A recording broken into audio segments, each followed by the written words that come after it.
नमस्कार। स्टूडेंट्स के लिए जो हमारा ये प्लेलिस्ट चल रहा है यूजी स्टैट, इसमें मेरा चौथा वीडियो है। इसके पहले के 3 वीडियो में हमने बेसिक्स नॉलेज दी थी, बेसिक नॉलेज दी थी रिग्रेशन एनालिसिस का, या रिग्रेशन इक्वेशन कैसे बनाते हैं, रिग्रेशन कोएफिशिएंट क्या होते हैं, उनकी प्रॉपर्टी क्या होती है। आज हम इसमें जो डिस्कस करेंगे वो है कि कैसे हम आइडेंटिफाई करेंगे रिग्रेशन लाइन को। इसके अलावा रिग्रेशन लाइंस पे बेस्ड या इस चैप्टर पे बेस्ड कुछ और एग्जांपल्स हम डिस्कस करेंगे। आशा है आप लोग इस कोरोना काल में स्वस्थ होंगे और सारे प्रिकॉशंस लेते हुए आगे आप अपना काम कर रहे होंगे। तो पहला मैं एग्जांपल लेता हूं कि सपोज करिए कि ये दो स्ट्रेट लाइन के इक्वेशन दिए हुए हैं और एक व्यक्ति कहता है कि ये दोनों रिग्रेशन लाइन है, एक एक्स ऑन वाई, एक वाई ऑन एक्स। उसके क्लेम को हमें चेक करना है कि वो सही कह रहा है कि नहीं। तो चूंकि ये दो वेरिएबल में इक्वेशन है, दोनों डिफरेंट इक्वेशन है, तो हम इसमें मान लें कि रिग्रेशन लाइन है। इसके बाद से इसको हम चेक करेंगे कि हमारा मानना सही है कि नहीं। अब चूंकि हमने मान लिया कि इसमें एक वाई ऑन एक्स है, एक एक्स ऑन वाई है, लेकिन हमें अब ये नहीं पता है कि कौन हमारा एक्स ऑन वाई होगा, कौन एक्स वाई ऑन एक्स होगा। लिहाजा इसका जो तरीका होता है वो ये होता है कि इनमें से किसी एक को आप एट रेंडम भगवान का नाम लीजिए और इसमें से किसी एक को कोई एक तरह की लाइन मान लीजिए। जैसे हमने माना कि पहला वाला वाई ऑन एक्स है, फिर हमने इसको वाई के लिए सॉल्व किया और वाई के लिए सॉल्व करके हमने जो रिग्रेशन कोएफिशिएंट पाया बी वाई एक्स, वो आया -1/2। नेचुरली अब हमें सेकंड वाले को x के लिए सॉल्व करना होगा और x के लिए सॉल्व करने से हमें बी एक्स वाई मिलेगा, रिग्रेशन कोएफिशिएंट मिलेगा, स्लोप का रिग्रेशन कोएफिशिएंट, और ये 3/4 आया। अब चूंकि हम लोगों ने प्रॉपर्टी में पढ़ा था कि ये दोनों सेम साइन की होती हैं, लिहाजा ये चूंकि डिफरेंट साइन के हैं, इसलिए हमारा ये या तो ये दोनों रिग्रेशन लाइन नहीं है, या हमारा एजम्पशन हो सकता है कि सही नहीं रहा हो। तो हम पहले एक अपने एजम्पशन को चेंज कर देते हैं और अब हमने जो इसको y ऑन x माना था, इसको x ऑन y मान लेते हैं। तो जब हमने इसको x ऑन y माना तो इसको x के लिए सॉल्व किया, तो हमको इसमें जो स्लोप का रिग्रेशन कोएफिशिएंट आया वो आया -2। और चूंकि इसको हमने x ऑन y कर दिया तो सेकंड वाला इक्वेशन जो है इसके y ऑन x लेना होगा और इससे हमें बी वाई एक्स की वैल्यू मिली 4/3। तो 4/3 उधर -2, अगेन हमारा एजम्पशन इसमें फुलफिल नहीं हो रहा है। जो प्रॉपर्टी है रिलेशन कोएफिशिएंट की कि दोनों की साइन सेम नहीं है, इसलिए ये भी संभव नहीं है। सो वी डिसाइड दैट ये these two lines are not actually regression lines, they are any ordinary straight lines between two variables। Next example पे हम आते हैं। नेक्स्ट एग्जांपल में भी हमने रिग्रेशन लाइन ही लिया हुआ है, दो इक्वेशन लिया हुआ है, लेकिन यहाँ बता दिया गया है कि ये दोनों रिग्रेशन लाइन है। अब आपको इससे बहुत सारे क्वेश्चंस इस पे पूछे गए हैं जिनको कि सॉल्व करना है। जैसे पहला क्वेश्चन पूछा गया है कि what is mean of both variable. अगर ये दोनों रिग्रेशन लाइन है तो वेरिएबल जो x का डेटा था उसका मीन क्या था और y का डेटा था उसका मीन क्या था।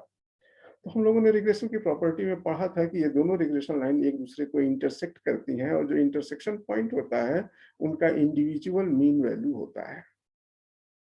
तो इसका आंसर देने के लिए हमने इन दोनों इक्वेशन को सॉल्व किया। सॉल्व करने के लिए इसको 1 माना, इसको 2 माना।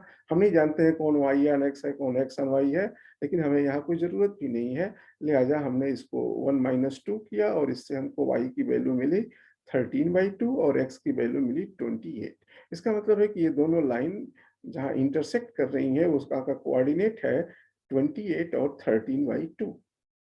चूंकि ये कोऑर्डिनेट मीन पॉइंट होता है, लिहाजा अब हम कह सकते हैं कि x बार 28, y बार 13/2। और सेकंड क्वेश्चन इसी क्वेश्चन पे है कि ये दोनों रिग्रेशन लाइन हैं, then what will be change in the expected value of y if we increase a unit amount in the value of x। कह रहा है कि ये दो वेरिएबल्स पे पेयर्ड ऑफ ऑब्जर्वेशंस पे ये दो रिग्रेशन लाइन बनाए गए हैं। अब अगर हम x की वैल्यू को 1 यूनिट इंक्रीज करते हैं तो y की एक्सपेक्टेड वैल्यू में क्या चेंज होगा। अगर आपको पिछले के लेक्चर्स का डिटेल आपको याद हो, तो वहाँ ये बताया गया था कि रिग्रेशन कोएफिशिएंट y या x हमको यही जानकारी देता है कि अगर हम x की वैल्यू में 1 यूनिट इंक्रीज करें तो y की एक्सपेक्टेड वैल्यू में कितना चेंज होगा। तो इसका मतलब है कि इस क्वेश्चन में हमें BYX निकालने को कहा गया है, BYX बताने को कहा जा रहा है। अब चूंकि हमको ये नहीं पता है कि इसमें कौन एक्स ऑन वाई है और कौन वाई ऑन एक्स है, तो जो हमने अभी प्रीवियस एग्जांपल में डिस्कस किया उसी तरह से इसे खोजेंगे। हमने एक गेस किया, फर्स्ट गेस, कि ये वाई ऑन एक्स है, ये एक्स ऑन वाई है। इससे हमको बी वाई एक्स मिल गया और बी एक्स वाई मिल गया। इन दोनों की साइन सेम है और इसका मतलब है कि हम अभी एक क्वालिटी तो प्रूफ कर चेक कर लिए कि सही है। अब दूसरा है कि इनका प्रोडक्ट भी आर स्क्वायर होना चाहिए और आर स्क्वायर हमेशा 0 से 1 के बीच की वैल्यू होती है। जब हमने इसका प्रोडक्ट किया तो ये ग्रेटर देन 1 आ गया। इसका मतलब है कि ये रिग्रेशन लाइन तो कंफर्म है, क्योंकि क्वेश्चन में कहा गया है, हमारा गेस ही कुछ गड़बड़ था। इसलिए हम इसके इस लाइन का जो हमने गेस किया था इसको बदल देते हैं। अब हम इस लाइन को मान लेते हैं y ऑन x और इस लाइन को मान लेते हैं x ऑन y, और इससे हमको जो रिग्रेशन कोएफिशिएंट मिले byx is equals to 1/8, byxy is equals to 1/4, इनको सॉल्व करने से both are of same sign, और अगर आप इनका प्रोडक्ट देखें तो ये 0 से 1 के बीच की कोई वैल्यू होगी। तो इसका मतलब हुआ कि हमने सही सही पहचान ली कि मेरी कौन सी लाइन y ऑन x की है और कौन x ऑन y की है। अब हमको चाहिए था बी वाई एक्स, तो बी वाई एक्स मिल गया 1/8। तो हम क्या कहेंगे कि अगर हम x में 1 यूनिट अमाउंट इंक्रीज करते हैं x की वैल्यू में, तो y की वैल्यू में 1/8 यूनिट इंक्रीज होगा। इंक्रीज क्यों होगा? क्योंकि इसका साइन प्लस में है। हाँ, इसका मतलब हुआ कि अगर x की एक वैल्यू के लिए y की वैल्यू 3 है, तो x की 2 वैल्यू के लिए y की वैल्यू 3 + 1/8 हो जाएगी। नेक्स्ट एग्जांपल है कि अगर ये हमारे रिग्रेशन इक्वेशन है, अब हमको पता भी चल गया कि कौन y ऑन x है और कौन x ऑन y है। What will be increase in predicted value of x if y change from 2 to 4। अब कह रहा है कि अगर y की वैल्यू में y की वैल्यू 2 से 4 हो जाए, तो x की एक्सपेक्टेड वैल्यू में या प्रेडिक्टेड वैल्यू में कितना परसेंट चेंज होगा। तो चूंकि हम लोगों ने ये पा लिया है कि ये हमारा regression equation x on y है, तो हमने x is equals to 4y + 2 रख दिया। अब y is equals to 2 put किया तो x की एक एस्टिमेटेड वैल्यू 10 आ गई। For y is equals to 2 and for y is equals to 4, x की वैल्यू 18 आ गई। तो इंक्रीज परसेंट कितना हुआ x में, from 10 to 4 2 to y is equals to 2 to y is equals to 4, 18 minus 10 upon 10 into 100, 80%।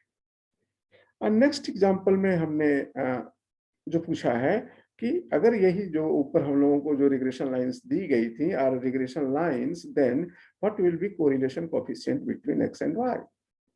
अब आप जानते हैं, आपको पीछे के वीडियो में बताया गया है कि रिग्रेशन कोएफिशिएंट्स जो स्लोप वाले हैं, इनका ज्योमेट्रिक मीन कोरिलेशन कोएफिशिएंट के बराबर होता है। चूंकि जब हम लोगों ने ये पा लिया है कि बी वाई एक्स की वैल्यू 1/8 है और बी एक्स वाई की वैल्यू 4 है, तो हम इनका ज्योमेट्रिक मीन निकाल लिए और ये आया 0.71।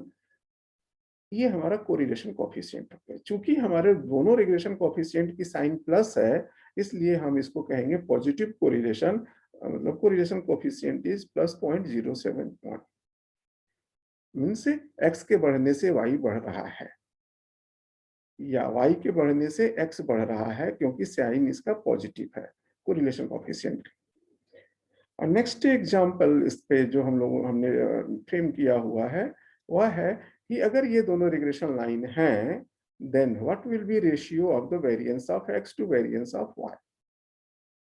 तो हम जानते हैं कि by(x) regression coefficient y on x is equals to covariance xy upon sigma x square. इस कोवेरिएंस को हमने r के और स्टैंडर्ड डेविएशन के टर्म में ट्रांसफर कर दिया, तो हमको मिल गया rxy sigma y upon sigma x। Similarly bxy मिल गया rxy sigma x upon sigma y। इन दोनों का रेशियो ले लिया तो by given x dx given y is equals to variance of y upon variance of x। और आपको ये दोनों वैल्यू पता है 1/8 और 1/4। so variance of y upon variance of x is equals to 1/32। hence the ratio of variance of x to y is 30:1। next example है कि if there are two regression lines then if the variance of x is 4 then what will be variance of y and covariance of xy। ये भी बहुत आसान question है। अब आप चूंकि पहचान चुके हैं कि इसमें कौन रिग्रेशन लाइन किस तरह की है, y ऑन x है, कौन x ऑन y है। आप बी वाई एक्स पा गए हैं, बी एक्स वाई पा गए हैं। आप इस रेशियो को भी पा चुके हैं। इस वेरिएंसेस का रेशियो 1/32 है। अब इसमें से एक वेरिएंस आपको दिया हुआ है, दूसरा वेरिएंस आप आसानी से निकाल सकते हैं। और जैसे ही दोनों वेरिएंस निकल गया, आप कोरिलेशन कोएफिशिएंट भी निकाल चुके हैं। इनको पुट करिए, आपको कोवेरिएंस मिल जाएगा। तो ये हमारे क्वेश्चंस थे इन दो रिग्रेशन लाइंस में। अब मैं एक आगे कुछ डिफरेंट टाइप का क्वेश्चन आपसे डिस्कस करने चल रहा हूं कि सपोज करिए कि हमने 10 बच्चों से डेटा कलेक्ट किया। क्या कलेक्ट किया कि आपने स्टैटिस्टिक्स के पेपर में औसतन पर डे कितना आपने पढ़ाई करी, उसको हमने कहा x। तो किसी कोई लड़का 1 घंटा पढ़ा, कोई 1.5 घंटा बताया, कोई 1.6 घंटे, कोई 2.5 आवर लाइक दैट।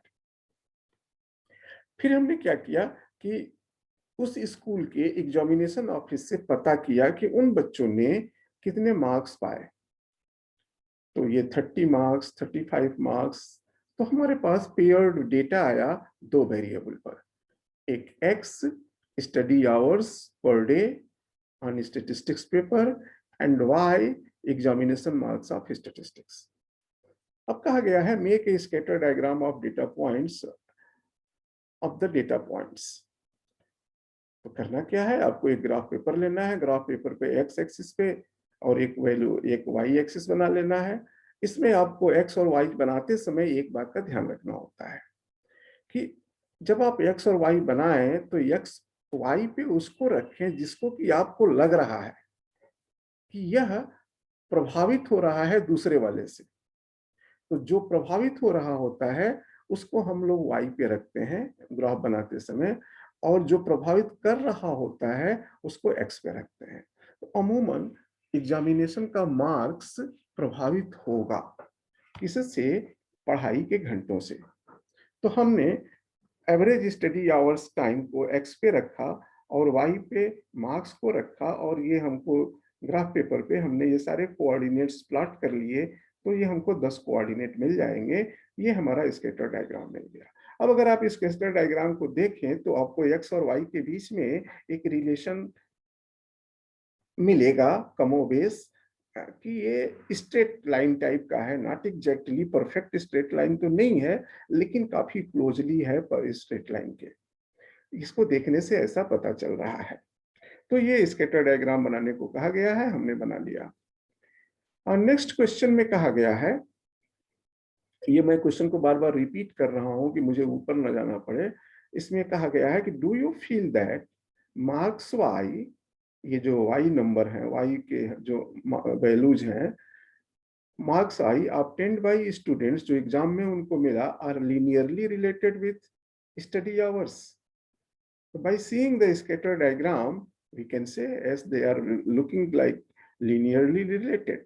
लेकिन हम अगर कोरिलेशन कोएफिशिएंट निकाल लें तो इस बात का और पुख्ता प्रमाण मिल जाएंगे। तो मैंने कोरिलेशन कोएफिशिएंट निकालने के लिए कुछ कैलकुलेशन कर लिया इनका, x square, y square, xy, और ये सारे पॉइंट्स के लिए मैंने निकाल लिया। और फिर मैंने इन सबको जोड़ दिया। सबको जोड़ने के बाद इनका मीन निकाल लिया। अब ये हमको हर एक वेरिएबल का यहाँ मीन मिल गया है। अब x बार 2.15, y बार 40.6, सिग्मा एक्स स्क्वायर क्या होता है, sigma x square 1/n summation xi square means x बार का मीन। तो x बार का मीन है 4.9 माइनस x बार का होल स्क्वायर। तो ये मिल गया। सिमिलरली सिग्मा वाई भी मिल गया, हमने सारे कैलकुलेशन कर लिए, कोवेरियंस निकाल लिया। एक्स वाई का मीन, एक्स वाई का मीन कहाँ है, यहाँ पे है। एक्स वाई का mean minus x bar into Y बार, एक्स बार इंटू वाई बार, और इससे आपको कोवेरियंस मिल गया। बी वाई एक्स चाहिए तो निकाल लीजिए, बी एक्स वाई निकाल लिया। अब कोरिलेशन कोफिशिएंट हमको मिल गया 0.96। इसका मतलब हुआ कि they are strongly linearly related, marks x and y, marks and study hours। इसके साथ ही साथ मैंने और फ्यूचर क्वेश्चंस का को आंसर देने के लिए हमने और भी बातें निकालनी। जब रिग्रेशन कोफिशिएंट हमको निकल गया तो हमें रिग्रेशन लाइन भी मिल गई, क्योंकि y इंटरसेप्ट और x इंटरसेप्ट मिला निकाल लिया। अब y ऑन x के लिए हमको y ऑन x के लिए y इंटरसेप्ट की वैल्यू plus B Y X into X लिख देना है, हमारा इक्वेशन बन गया। तो ये हमारे रिग्रेशन इक्वेशन है। तो x और y लीनियरली रिलेटेड है, जो इस क्वेश्चन में पूछा गया। अब क्वेश्चन नंबर 3, क्वेश्चन नंबर 3 में पूछा जा रहा है कि do you feel that marks obtained by students are only due to their study hours and no other reason is there by which the marks being affected। कहने का मतलब है कि ये जो नंबर बच्चों को मिला है एग्जामिनेशन में, वो क्या केवल और केवल इसी से मिला है और किसी चीज का रोल नहीं है? हाँ, तो इसका आंसर है नो, केवल उसी से नहीं मिला है। It may include effect of many variables other than x. पढ़ाई के घंटे के अलावा भी इन नंबरों में बहुत सारी चीजों का प्रभाव पड़ा होगा, जैसे कि आपकी अटेंडेंस, उन बच्चों की क्लास में अटेंडेंस कितने परसेंट थी, उन बच्चों को जो टीचर पढ़ा रहा था उसकी टीचिंग स्किल कैसी थी, उन बच्चों के पास बुक कैसा अवेलेबल था, उन बच्चों के पेरेंट्स की एजुकेशन क्या थी, उन बच्चों के दोस्त कैसे थे। ऐसे तो दोस्त नहीं थे ना कि क्लास चल रही है और पीछे से बोला चलो चलते हैं पिक्चर देखने, इसका भी असर होगा। So there are so many factors, so many causes whose effect are included in marks 30, 35, 36, 39। Not, it is not only the effect of study hours, 1 hour, 1.5 hour, 1.6 hour, 2.5 hour, like that। बहुत सारी चीजों का असर है। तो इसका answer है कि हाँ, नो, बहुत सारी चीजों का असर है और ये सब चीजें हो सकती हैं। अब नेक्स्ट क्वेश्चन में कहा गया है कि अगर आप समझते हैं कि केवल पढ़ाई के घंटों से ये नंबर नहीं आ रहा है, if your answer is 3, no, then obtain the marks of each student due to effect of study hours only।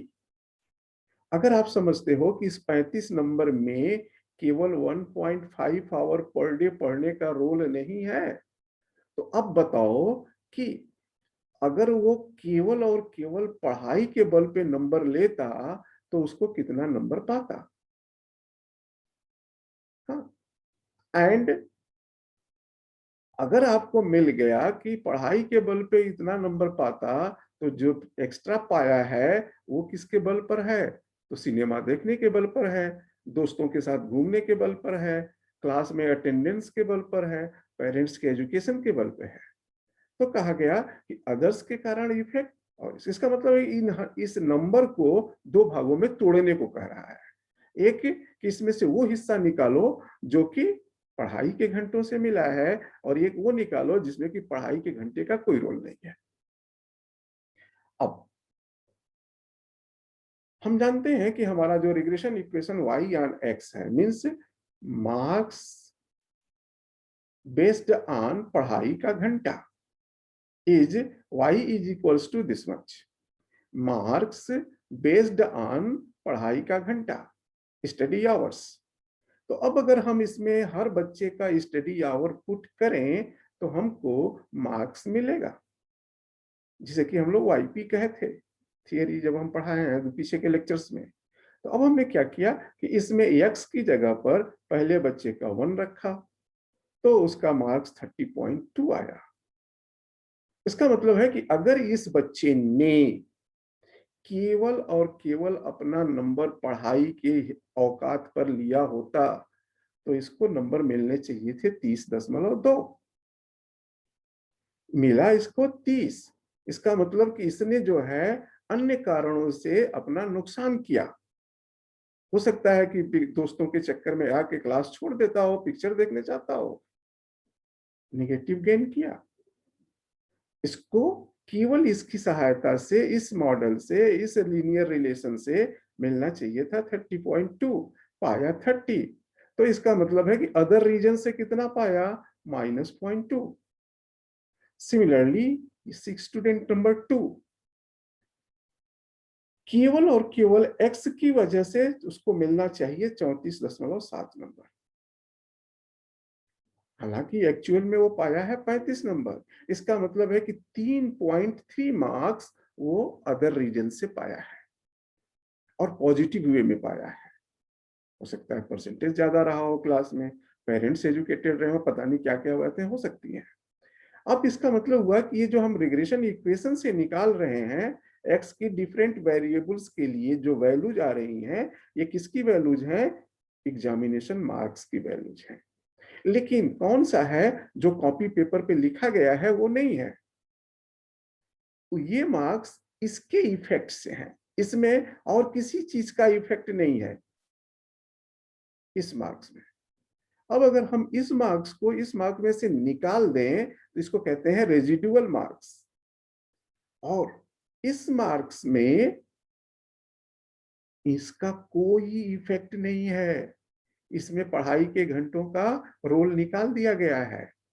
इसको हम लोग कहते हैं by the linear effect of marks, by the linear effect of x means study hours. इसको पढ़ेंगे marks eliminating the linear effect of x, marks after eliminating linear effect of x. So there is no effect of x in this, and only effect of x is here.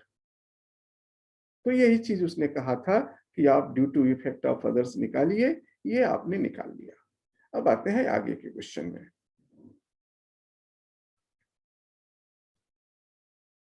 Same question, obtain variance of marks. Marks of variance कह रहा है। अब हमारे पास 3 marks हो गए, एक marks original actual, एक marks by the effect of study hours linear effect, और एक मार्क्स वो हो गया कि free from the effect of x. ये 3 मार्क्स। अब कह रहा है कि आप तीनों के वेरिएंस निकालिए, तीनों मार्क्स के, हाँ, तीनों मार्क्स के वेरिएंस निकालिए। तो क्या करना है, ये y का मार्क्स है, इसमें से हमने इसका मीन लिया, माइनस किया, होल स्क्वायर किया, वेरिएंस निकल जाएगा। इसका भी आप इसका मीन निकाल लीजिए, अच्छा, इसका जो मीन आएगा वही मीन आपको इसका भी मिलेगा। आप इसको भी प्रूफ कर चुके हो, नहीं शायद नहीं किए होंगे, आगे हम लोग करेंगे। एनीवे, इसका भी वेरिएंस निकाल लिया, इसका भी वेरिएंस निकाल लिया। अब अगर आप देखेंगे तो ये जो ओरिजिनल वेरिएंस है, यह इन दोनों के सम के बराबर मिलेगा। 27.1, 2.2, 29.3, हालांकि ये 29.2 है। इसका कारण क्या है, ये हमने बहुत जगहों पे राउंड किया हुआ है और राउंड की वजह से थोड़ा सा एरर हो गया होगा। तो एक्चुअली होगा क्या कि हमको variance of y original actual y is equals to variance of predicted plus variance of residual. अब ये जो वेरिएंस होता है, इसको हम लोग कहते हैं कि हमारे डेटा की नॉलेज है। मान लो कि सभी की वैल्यू सेम रहती, तो सभी वैल्यू सेम रहती तो वेरिएबिलिटी रहती ही नहीं, तो हमको स्टैटिस्टिक्स का कोई मतलब जरूरत ही नहीं था। सब मीन भी 30, वेरिएंस 0, तो कांस्टेंट हो जाता, और कांस्टेंट का स्टैटिस्टिक्स में कोई रोल नहीं है। इसका मतलब हुआ कि जब हम स्टैटिस्टिक्स पढ़ रहे हैं तो हमारा पूरा का पूरा ध्यान नॉलेज पे है, डेटा में क्या नॉलेज छुपा हुआ है, तो उस नॉलेज को हम लोग वेरिएंस से एक्सप्लेन करते हैं। तो इसका मतलब है कि ओरिजिनल डेटा में हमारी वेरिएबिलिटी 29.2 थी, और इसमें से इस चेंजेस को के लिए इसमें से कितना चेंज एक्स की वजह से हुआ, पढ़ाई के घंटों से, तो हम पढ़ाई के घंटों वाले डेटा का वेरिएंस निकाल लें 27.1, और बाकी कारणों से इस डेटा में कितना चेंज हो रहा है तो 2.2। इसका मतलब है कि इस डेटा में जो चेंज होने के लिए मेन फैक्टर रिस्पॉन्सिबल है वो एक्स है। बाकी रीजन्स का बहुत नेग्लिजिबल रोल है बाय सीइंग दिस डेटा। ठीक है, तो हमने हमने ये भी निकाल लिया। अब अगर आप इस वेरिएंस को इस वेरिएंस से भाग दे दें तो इसको कहते हैं कोफिशिएंट ऑफ डिटर्मिनेशन। हम आगे कभी बताएंगे आपको आगे के लेक्चर में। फिर से 6th क्वेश्चन में कहा गया है कि आप आर एक्स वाई पी निकालिए, मतलब इंडिपेंडेंट वेरिएबल एक्स मार्क्स और predicted marks by the help of x. तो इसका कोरिलेशन 1 आएगा और रेजिडुअल का निकालिए तो 0 आएगा। तो आइए हम यहाँ पे पहले डिस्कस करते हैं। आप अपना एक एक्सरसाइज इस पे करिएगा। कहा गया है कि अगर आप इस कॉलम से कोरिलेशन निकालेंगे तो 1 आना चाहिए। कोरिलेशन में हमने आपको एक प्रॉपर्टी कराई थी कि अगर दो वेरिएबल लीनियरली रिलेटेड हैं, जैसे x और y के बीच में रिलेशन है 2x + 4y + 6 = 0, तो x और y के बीच में कोरिलेशन 1 होगा। सिमिलरली यहां पर भी x और yp लीनियरली रिलेटेड है। yp बराबर है दिस 21.12 + 9.06x। तो जब लीनियर रिलेशन है तो पक्का है कि 1 आएगा। आप चाहें तो कोरिलेशन निकाल के चेक कर सकते हैं। अब रही बात कि अगर हम x से इसका निकालें, इस मार्क्स का, तो कोरिलेशन क्या होगा। अब चूंकि इस मार्क्स में तो x का कोई रोल ही नहीं है, ये जो मार्क्स है ये free from effect of x है, क्योंकि आपने निकाल दिया, जो भी x का इफेक्ट था वो तो आपने यहां खोज लिया। अब ये क्या है, x से फ्री चीज है। तो जब आप x से फ्री चीज के साथ कोरिलेशन निकालेंगे तो पक्का है कि 0 आएगा। ये भी आप चाहें तो कैलकुलेटर लेकर के कैलकुलेट करके देख सकते हैं कि ये 0 आएगा। और इसके लिए हम थ्योरेटिकल डेरिवेशन आपको दिखाएंगे कि ऐसा क्यों कहा गया। नेक्स्ट है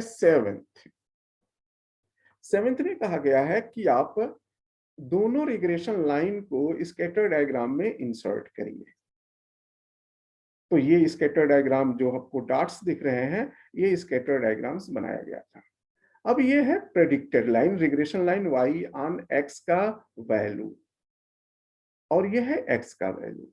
अब आप क्या करिए कि फिर से इसी ग्राफ पेपर में ये सारे कोऑर्डिनेट्स प्लॉट करिए। 1 30.2, 1.5 34.7। तो ये जो पेयर्स होंगे इनको जब आप प्लॉट करेंगे तो ये सारे पेयर एक लाइन पे दिखेंगे, स्ट्रेट लाइन पर, और वो लाइन हमारी है रेड वाली। ठीक है, और ये है regression line y on x जो कि इनके बीच से जा रही है। अब कहा गया है कि आप दूसरे वाले को भी इसमें प्लॉट करिए। अब दूसरे वाले को आप प्लॉट करेंगे तो आपका ये हमारा है दूसरा वाला रिग्रेशन लाइन xp = दिस। अब आप इसमें y की वैल्यू पुट करेंगे, और y की वैल्यू को पुट करके आप इसे प्रेडिक्ट कर लिए। अब किसको प्लॉट करना है, अब इसको नहीं प्लॉट करेंगे 1 को, और इसको नहीं प्लॉट करेंगे प्रेडिक्टेड को, क्योंकि एक्सिस हमारी अब चेंज हो गई है। अब क्या करेंगे कि हम एक्स एक्सिस पर पहला पॉइंट ढूंढेंगे 1.09 y 30, सेकेंड पॉइंट 1.59 y 35, और इस तरह से जब इन पॉइंट्स को आप मिलाएंगे तो आपको ये regression line X on Y इसमें मिल जाएगी।